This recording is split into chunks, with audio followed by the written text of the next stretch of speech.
Today, you are going to get a front row seat to the ultimate Rugby World Cup quarterfinal preview.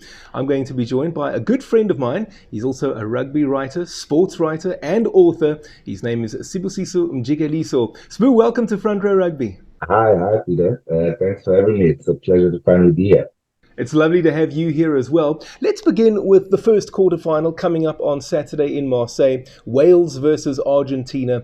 I think that before the tournament, there were low expectations as far as the Welsh are concerned. How surprising have they been for you? Yeah, look, Wales were actually not in good nick for the last couple of seasons. In fact, leading up to the World Cup, obviously they changed their head coach as well. Wayne Pivac made way for Warren Gatland, who returned from New Zealand, taking up his former post as Welsh head coach. So they were in a bit of turmoil, but I think the return of guys like George North, who's been out with a long-term injury, guys like Dan Bigger, who's also in and out of the team because of injury, has really helped strengthen the Welsh team. And I think what's also helped them is they've been fortified. The Welsh sides have been fortified by being part of the URC, where South Africa takes place. And I think that the broader Northern Hemisphere, as you can tell, from their sort of dominance of the group stages, finishing,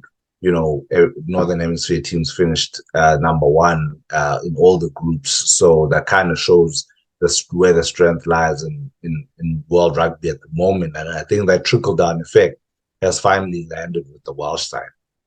If we say Wales have been impressive, I think we can similarly say Argentina have not been impressive. How disappointing have they been? Hugely. I mean, I think right up there with one of the most disappointing sides of the competition. I think Argentina are, I think from the very onset, their battle to get their game going, their free flowing game going.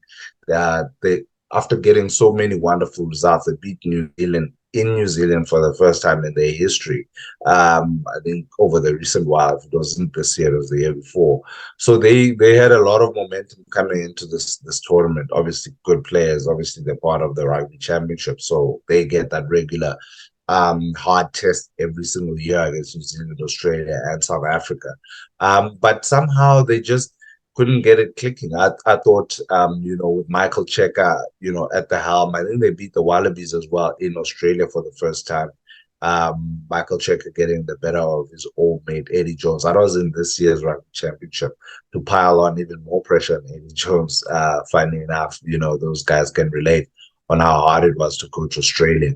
But we just simply couldn't see it as far as Argentina are concerned.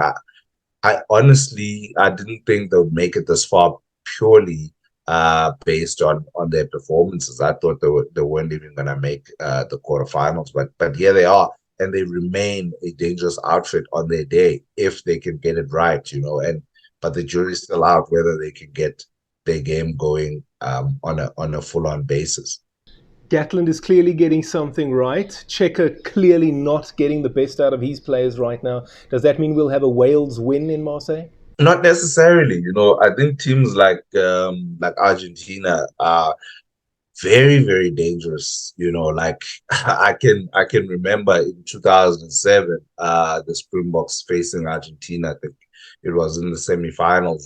We had to wait for quite a bit before we put them away. People remember that Brian Abada intercept. I think that was the turning point of the game, but they were never out of the game at any point in time. And I thought, and I think similarly in this game, these two teams are very, very sort of evenly matched on a knockout platform. Wales obviously come into the clash with probably the more game, the sort of more game centric form. When you see them play, they kind of understand the way they play. They beat Fiji, a tough outfit. Obviously, they expected to beat Portugal, which they did. They really humiliated Australia. The Wallabies have been shocking in this, probably the most disappointing team of this Rugby World Cup. So Wales have been good. This year, they've also beaten England in the Six Nations, I believe.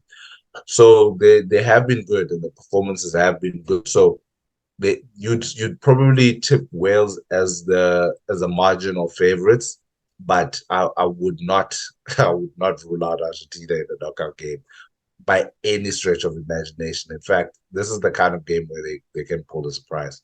Wouldn't surprise me, to be honest. Let's move on to Saturday's blockbuster quarterfinal, Ireland versus New Zealand. We know that the Irish have had their number over the last couple of years. They beat them down under last year in a memorable series victory, first time in their history that they had done that. People are describing Ireland as being a complete side, a team that doesn't really have weaknesses, and a team that is able to figure out solutions to problems on the field during play. Would you go along with that? Look, I would say they're obviously the world number one team at the moment as it stands. So you can't rule against what they have done. I think they're on 16 game winning streak.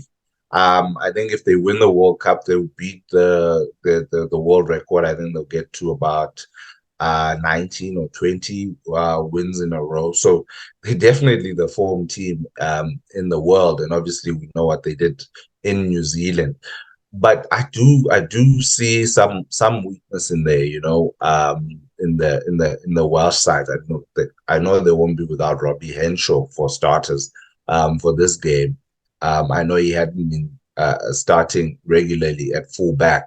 But you know, just something as small as that could really upset the kind of synergy there. And what I noticed as well when they were playing the Springboks was, sure, Ireland won, but I did feel that the Springboks kind of let the, I don't want to say let them win as if they gave up the contest. They didn't let them win in that sense, but the Springboks had so many chances that they could have finished off. It appeared as if Ireland were let off the hook by virtue of the Springboks not taking their chances that they should have taken. So I do see some weakness in that Ireland team. They're not as smooth sailing as many would have you believe. I mean, the Scotland game was a bit of a distortion in terms of Scotland was ranked poor in that encounter. To be 26-0 down Scotland just at half time is just not what's required of you in a knockout game. So they would have expected so much better of themselves. But I'll hark back to that Springbok game. And I would think for me, there's a lot that New Zealand will look at in that Springbok game. And obviously the All Blacks are far better finishers intrinsically and intuitively than the Springboks are. And if presented with the same caliber of chance, the All Blacks definitely take those and they score a plenty. Very, very interesting points that you raised there. Let's talk about the All Blacks. I think this is the weakest New Zealand pack that we have seen in the professional era, and that puts them on the back foot because, as we know, it's that old adage in rugby that everything starts up front. What do you say? Look, it's definitely not the strongest New Zealand team, even as a whole. Yes, indeed, the pack leaves a lot to be desired. I think there's still a lot of experience in there. I mean, you guys like Dane Coles, they're obviously on the other side of the line in terms of their prowess. I think guys like Cody Taylor, Sam Whitelocks, they can still do something sort of like on their day. It will depend as well on the fitness of guys like Shannon Frizzell, was really, really pivotal for them when the All Blacks beat the Springboks actually earlier this year in New Zealand. Shannon Frizzell was so dominant in that game. But I would agree with you that they're not as physically imposing as some of the All Black packs of the past. I mean, guys like Ethan de Groot, they can do a job, in the front row, but they're not really going to cause many teams, to kind of shrivel. And the directness of an RD Sevilla that we saw for many a season, you're missing it, and it's not there. And they kind of seem very desperate to get the ball as wide as possible, as quickly as possible, which kind of shows a slight panic and a distrust in their fundamentals, which is the link play between the forwards and their backs. I think most of their weaknesses probably um, come from the back row, which changes at almost every single game. I mentioned Ali Sevilla at 8, not as imposing as it used to be. Shannon Frizzell injured for most games in this World Cup. Dalton Papali very injury prone, and they're not knowing who's gonna play in the back. Sam Kane, another one, very very injury prone, their captain. Those uncertainties have definitely impacted the synergy that you like to see from a team like New Zealand, because in the past you knew what the New Zealand pack would look like, from 1 to 8, and then maybe they'll mix it up in the backs, but now you kind of don't know. So I really think they are up for the taking. Ireland will definitely won't have that fear factor having won in New Zealand a series, not just the game. And I think Ireland have probably gotten the most wins against New Zealand of any other country in the last 5 years. So they're definitely up for this. This is the fixture for them that they wanted. This is what they built up for in the last few years. So they'll look at this as this is their prime opportunity to make a World Cup semi-final for the first time in their history and do it against the mighty All Blacks. Hey, if you're enjoying this video, why not consider becoming a patron? You can click on my Patreon link, I'll put it on the screen as well as in the description box, and there will be great benefits for members. Let's get back to the interview. Quick prediction? I'll have to say Ireland. But I think it'll be far closer than that because, New Zealand do, tend to cause a sense of panic, especially when they get on the attack. I think a kick or two margin, 6 points will be for Ireland. On to Sunday, England versus Fiji. That's the first match. We'll talk about the English first. They topped their pool. A lot of people didn't think that they actually would, especially given their form coming into the tournament. What have you made of them so far? Another team that I feel this England side is another one where I feel like they're probably the worst iteration. I think even I could call them even worse than the 2015 team, which didn't even make it out of the group stages in their home tournament. I've not been impressed with England in the slightest. They beat Argentina in their first game, but I think that was due to Argentina's just poor performances, like I mentioned, poor sort of acclimatization to the stage. And I've just been watching England. I watched them against Samoa, and they were incredibly lucky to win that game. Incredibly lucky. They've just not convinced me. And yes, they beat Japan and they beat Chile as well along the way. But I think they are the elephant on the tree waiting to be taken down. I think, Fiji, World Cup quarterfinal, another team I can, sort of draw from the Springboks experiences, 2007 again in the quarterfinals, ran the Springboks very, very close, took a JP Peterson tackle near the touchline, try-saving tackle to save South Africa's blushes there. Otherwise, we would be talking 2 World Cup wins instead of 3, and knocked out by Fiji. And Fiji are riding the crest of an emotional wave right now, so very dangerous team as it stands. And you know what? I wouldn't be surprised if Fiji pull off a victory there, if I'm honest. I would not. It wouldn't surprise me in the slightest.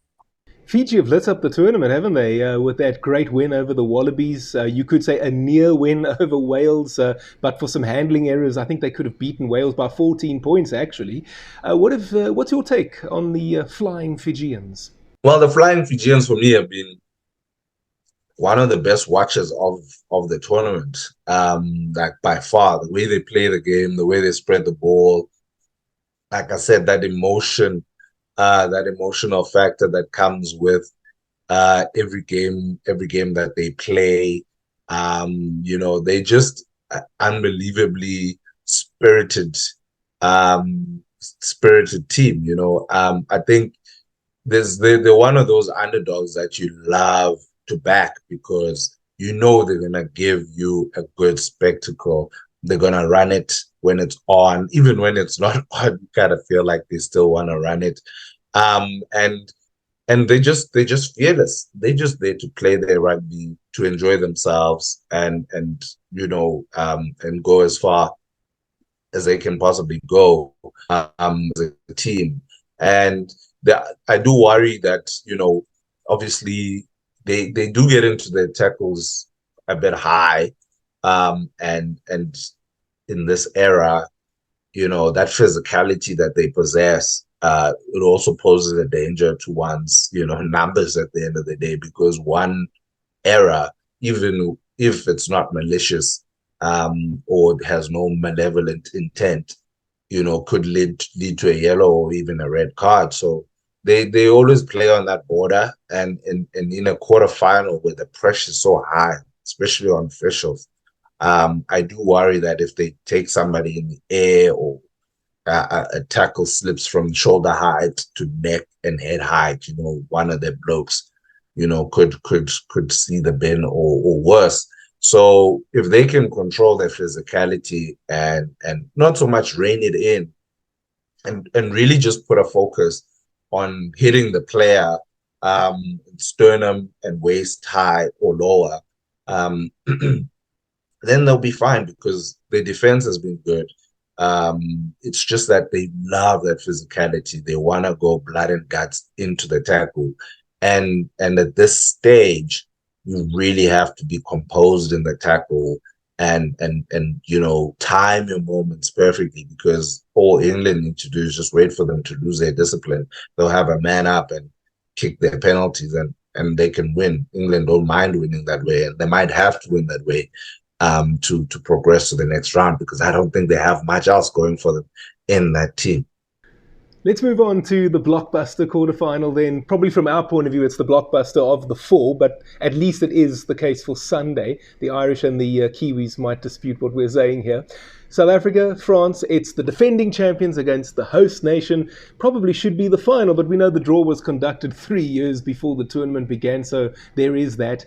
Earlier, I asked you to discuss Ireland's strengths and weaknesses. Talk to me about the French strengths and weaknesses. Well, the big French weakness right now is they don't have their, you know, uh, preferred 9 and 10. Romain Tamac was ruled out before the tournament, and Antoine Dupont is a doubt. He has been, given the license to return by medics, and I think he will, by hook or crook, he will return for this match despite suffering a cheek fracture.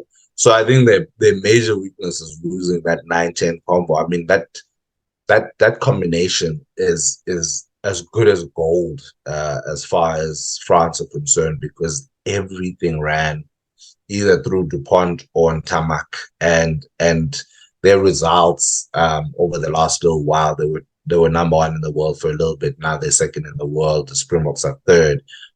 They ran everything, and you look at the Toulouse team that's won the French title, that's won the European Champions Cup as well. That's because of Antoine Dupont and Romain and Tamac. You strip that apart, and suddenly, it's just, I know, they've got quite a few good players to France, Jaminet, and others, who have deputized in the fly half position, before, but you do get the sense that there's the fear factor now is no longer there. You're no longer afraid of the French team, as much as you would be at full strength.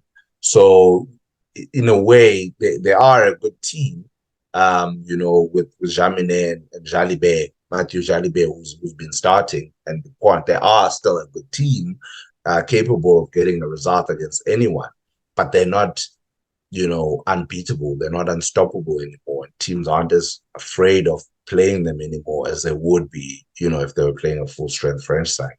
Speaking of the Springboks, something that I'd like to see more from us is the maul. It's one of the great weapons historically for the Springboks, and certainly for this team as well. We haven't seen a lot of that. I wonder if it might be strategically so, but now it's a case of do or die.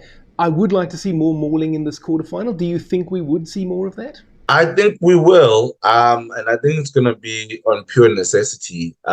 They have tried it. It just hasn't worked as effectively as I think it did in Japan. That's the one sort of criticism that I would have of the Springboks, is that their morning hasn't been great in the slightest this calendar year. In fact, when they lost to the All Blacks in New Zealand in the Rugby Championship, their whole lineup wasn't functioning, properly. And of course, they've lost Malcolm Marx now, and of course, going into the competition, there was a lot of sort of uncertainty in terms of who's going to partner Eben Etzebeth, Stuart Diage's sort of injury problems. And fortunately, they got Archie Neyman as part of the team. So, the old, tight five of the Springboks that we used to, week in, week out, kind of suffered a little bit because of injury over this little while. So in terms of mauling, I don't think they are as strong as they were in Japan for the reasons I've mentioned. But I do think that it's still a weapon of theirs. As long as Bongi Bonambi, obviously, now the recognized number 2 hooker, gets his throws, spot on, as long as, Eben Etzebeth is in the team showing that leadership, as long as Franco Mostert is there, they shouldn't have any trouble marshalling their own lineup against the French, and the French are a very, very, very, very competitive side in the set pieces. So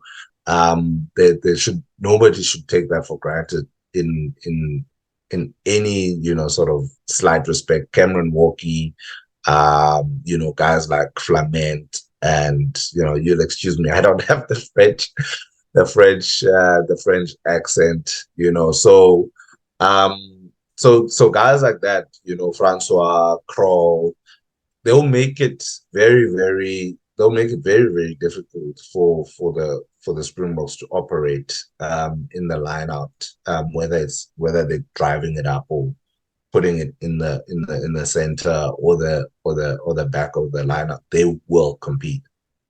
Absolutely, and don't worry about the French pronunciations. I'm not particularly good with them either. For our international viewers, they don't actually teach French in South African schools, so we get a little bit of a pass on that one, Spoo. Something that I'm worried about, as far as South Africa goes, is our execution when we visit the opposition 22. Rassie Erasmus, obviously before Rassie Erasmus spoke, there was a lot of criticism on Manie Lebok and his goal-kicking success rate, and Rassie was the guy who came out and pointed out that it's not just about kicking, but it's also about overall conversion rate when you're in the 22, for example. So try scoring opportunities that have gone a begging. That is something that has concerned me so far about the Springbok team at the World Cup. I'd be keen to hear what your opinion is. Look, I think that for me, that's been a perennial issue with the Springboks. I was fortunate enough to be in Japan when the Boks played the All Blacks in the first game in Yokohama, the one they lost, the only game they lost during that tournament. And that day, you'll feel as if that they couldn't get the ball over the line, for all money, and it was just one of those things where it was exasperating watching them throw away chance after chance after chance. And this has been a kind of sort of issue in losses to the All Blacks at home, in the victories where we beat the All Blacks in Bombela. We took almost every chance. I was fortunate again to be there in Bombela, and watch them kind of tear the All Blacks apart. The following week at Ellis Park, same team, same almost everything, and couldn't take our chances and got punished, So this is just the consistent problem that the Springboks have, is that they have no issue getting themselves into these good positions. It's that clinical mentality, that killer instinct that often lacks. A Willie Leroux pass will go astray, a kick will go straight into touch, a bad decision whether to chip kick or whether to pass. We have a 3-on-2 overlap and somehow not end up in a try. I saw so many of those moments against Ireland, like I mentioned earlier as well.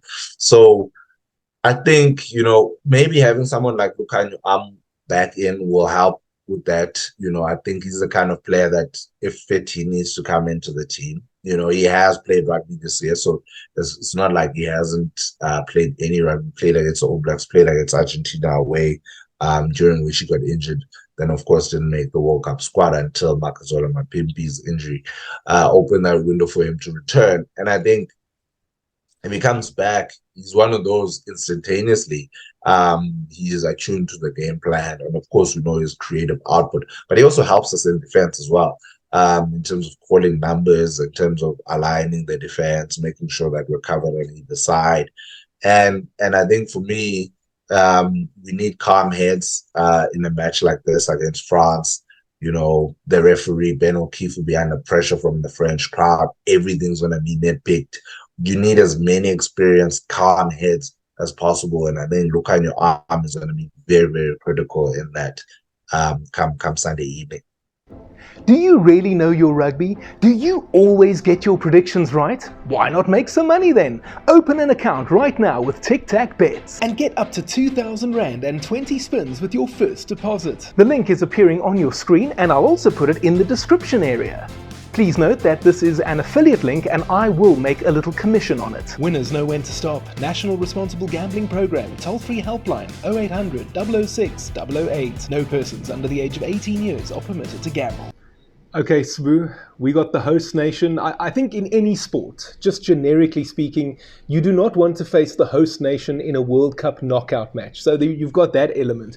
But then on the other side of it, South Africa have only ever lost to Australia and New Zealand in Rugby World Cup knockout matches, and the Wallabies aren't in this tournament anymore.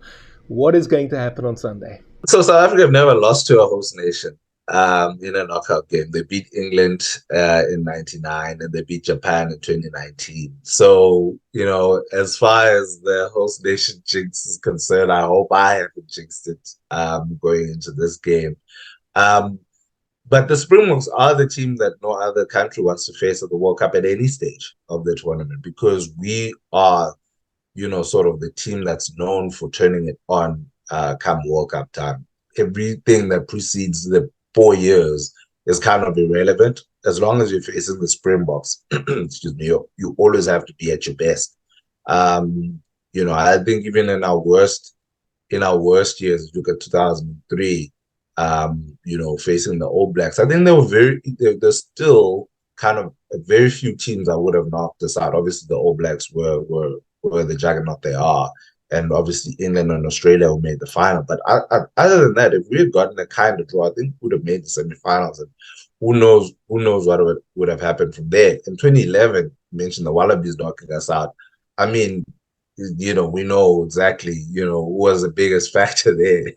I don't want to bring up the B word again, So, yeah, I think and in 2015, the All Blacks, they had their greatest All Black team of all time, back-to-back champions, and they only beat the Springboks by only 3 points in 2015 in that semi-final. So that just goes to show you that the Springboks are very, very tough nut to crack come World Cup time. And if you hark back to 2019, nobody gave us a chance of winning that tournament. Going into the final, England had just destroyed the All Blacks. And in England, they were probably printing shirts calling themselves World Cup winners before facing the Springboks, who had just edged Wales like 18-12 or something, very close to that, just off the boot of Handré Pollard. So they probably felt, oh, we have this in the bag. What did we do in the final? Rip them to shreds, So France will be on guard. The French crowd will be on guard, definitely. Last year, when France played the Springboks, hosted the Springboks, in fact, the Springboks went down to 15 players because Peter Steff was red carded. And it was a close game right to the very end. The Springboks were never out of that game. And you kind of felt that, if they hadn't suffered that red card, which Peter Steff does seem to slip before, making, contact with a French player, illegal contact with a French player on the ground high, shoulder to head. Like I said, in this day and era, those are punishable by yellow, red.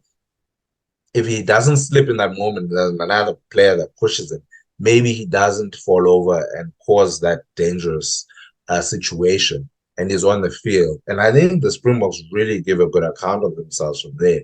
And I think in terms of the way the Springboks have also evolved their game, bringing players like Credley Aronson to partner Cheslin Colby, and then have Damian Willems at the back. Just look at just how dangerous they are now as opposed to the very sort of conservative nature of the Springboks we know of the past. And then you look at the fly half they have in Manili Bok, and if Ahmed's back, then you start to really see this Springbok backline. If the pack can give them a platform, you start to look at this backline and think, you know what, guys, we're gonna be in trouble here if these guys find space and they're clinical and they get their game going. Because if we get the physicality going up front, we have the wheels at the back to really, really hurt teams. I think in terms of the French threat, Damien Pinot is probably the most dangerous. Is an out and out finisher, classy finisher. I think Thomas Ramos, in terms of his kicking and composure in front of goal, something we lack. Bar Henry Pollard, and we still don't, unclear who's going to take the kicks, considering Manili Bok's struggles. So I would say for them, they'll Thomas Ramos will keep them in the game, and Damien Pinot, if he gets a chance, will definitely, look to finish 9 times out of 10. So the French will definitely give as good as the Springboks give them.